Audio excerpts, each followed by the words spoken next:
નમસ્તે બાળકો, આજે આપણે ફરી મળ્યા. આજે આપણે એક નવી વાર્તા જોવાના છે અને વાર્તાનું નામ છે દલા તરવાડી.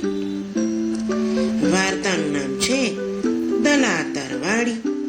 તો ચાલો જોઈએ દલા તરવાડીની વાર્તા. એક હતા દલા તરવાડી. તેમને રીંગણ બહુ ભાવે. તેમના પત્ની તેમની માટે રોજ રીંગણની જુદી જુદી શાક અને વાનગી બનાવે. હવે સમય વીતતો ગયો.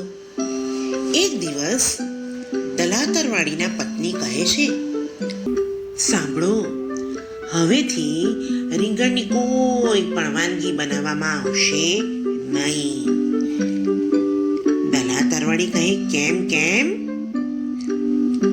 તેમના પત્ની કહે, જુઓ, રીંગણ ખૂબ મોંઘા થઈ ગયા છે, માટે તેનું શાક બનાવવાનું, તેની વાનગી બનાવવાની ખૂબ મોંઘું આપણને પડે. માટે હવેથી રીંગણ લાવતા પણ નહીં અને એની કોઈ વાનગી બનાવીશું પણ નહીં. દલાતરવાડી તો પોતાની થેલી લઈને માર્કેટમાં શાક લેવા નીકળ્યા.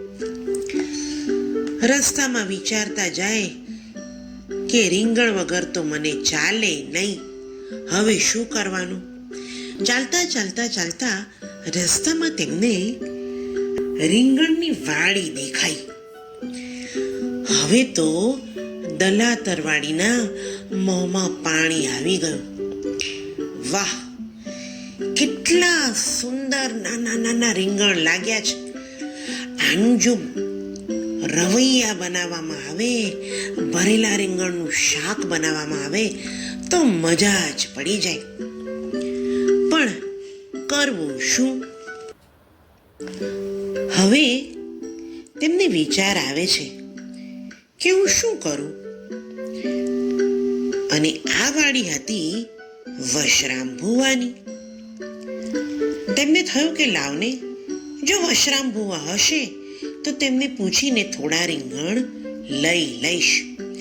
એ તો ધીરે રહીને વાડીમાં ગયા. વાડીમાં બધે નજર નાખતા કોઈ દેખાયું નહીં, પણ રીંગણ તો લેવા જ તા. એમને તો કોઈ પણ શરતે રીંગણ જોઈતા હતા. એટલે એમણે તો એક યુક્તિ વિચારી અને મનમાં વિચાર્યું કે લાવને વાડીને જ પૂછી જોઉં.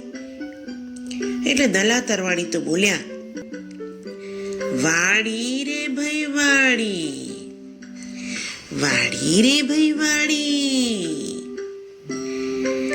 ફરી બોલ્યા, વાડી રે ભાઈ વાડી.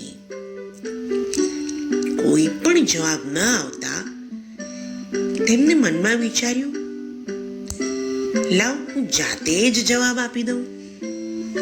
એટલે પોતે ને પોતે બોલવા માંડ્યા, શું કહો છો દલાતરવાડી? પછી ફરી પોતે ને પોતે બોલ્યા, રીંગણા લઉં બે ચાર. ફરી જાતે ને જાતે બોલ્યા, અરે લો ને 10-12. હવે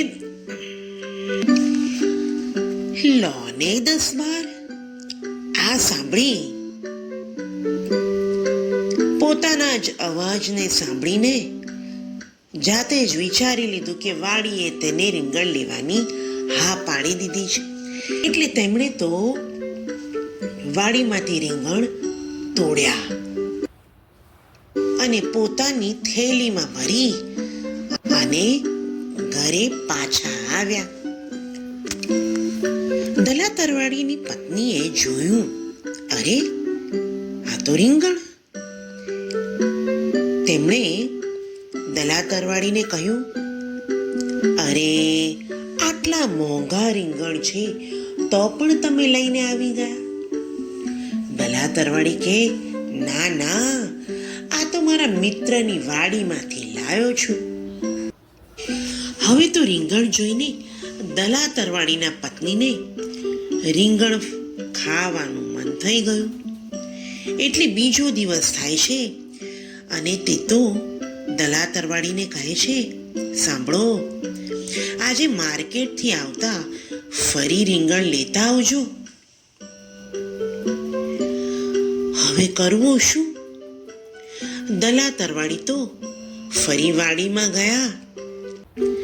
આમ 2-3 વાર એ તો ચોરી છુપે વાડીમાં ગયા અને રીંગણ તોડ્યા. હવે વશરામ ભુવાને થાય છે, અરે અરે, આ રોજ થોડા થોડા રીંગણ ઓછા થતા જાય છે. જરૂર કોઈ વાડીમાં આવતું લાગે છે. એટલે વશરામ ભુવા તો એક ઝાડ પાછળ છુપાઈ ગયા. એટલામાં દલા તરવાડી ચોરી છુપકે વાડીમાં આવે છે. જેવું બોલવાનું શરૂ કરે છે એટલામાં તો વશરામ ભુવા તેમને પકડી લે છે.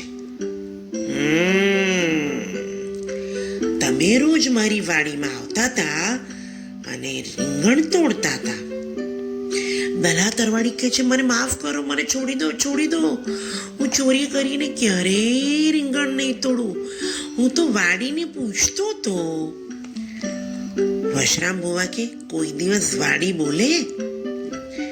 દલા તરવાડી કે, ના બોલે, સાચી વાત છે, પણ મેં રીંગણ ચોરીને લીધા એ પણ મારી ભૂલ છે. વશરામ ભુવા કે, ના, હું તો એક પણ વાત ના સાંભળું. વશરામ ભુવા તો તેમને કૂવા પાસે લઈ ગયા. હવે તો દલા તરવાડીને ડર લાગવા માંડ્યો. હવે શું કરશે? વશરામ ભુવાએ તો કીધું, કૂવા રે ભાઈ કૂવા. અને જાતે ને જાતે બોલ્યા, શું કહો છો વશરામ ભુવા? ફરી જાતે બોલ્યા, ડુક્કા લગાવ 2-4. અને ફરી જાતે ને જાતે બોલ્યા, હવે લગાવો ને 10 વાર. હવે દલા તરવાડીને ગભરામણ થઈ ગઈ, ગભરાઈ ગયા. દલા તરવાડી તો ગભરાઈને કહે છે, મને માફ કરી દો. વશરામ ભુવા કહે છે, આ તો તમને સબક શીખવાડવા મેં આવું કર્યું. પણ તમને ખબર પડી ને કે કોઈ દિવસ કોઈને ત્યાંથી ચોરી કરાય નહીં. કોઈ પણ વસ્તુ જોઈતી હોય તો માંગીને લેવાય, પણ ચોરી ના કરાય. વશરામ ભુવા કે, મારી ભૂલ થઈ ગઈ, મને માફ કરી દો. આજ પછી હું ક્યારેય ચોરી નહીં કરું. કોઈ પણ વસ્તુ જોઈશે તો માંગીને જ લઈશ. અને હસતા હસતા દલા તરવાડી વશરામ ભુવાને કહે છે, તો પછી રીંગણ તો આપો 10-12. તો વશરામ ભુવા પણ હસતા હસતા કહે છે, લો ને 10-12. આમ વશરામ ભુવાએ પણ દલા તરવાડીને માફ કરી દીધા અને રીંગણ આપ્યા. દલા તરવાડી તો રીંગણ લઈને ઘરે ચાલ્યા ગયા અને પોતાની પત્નીને બધી જ વાત કરી.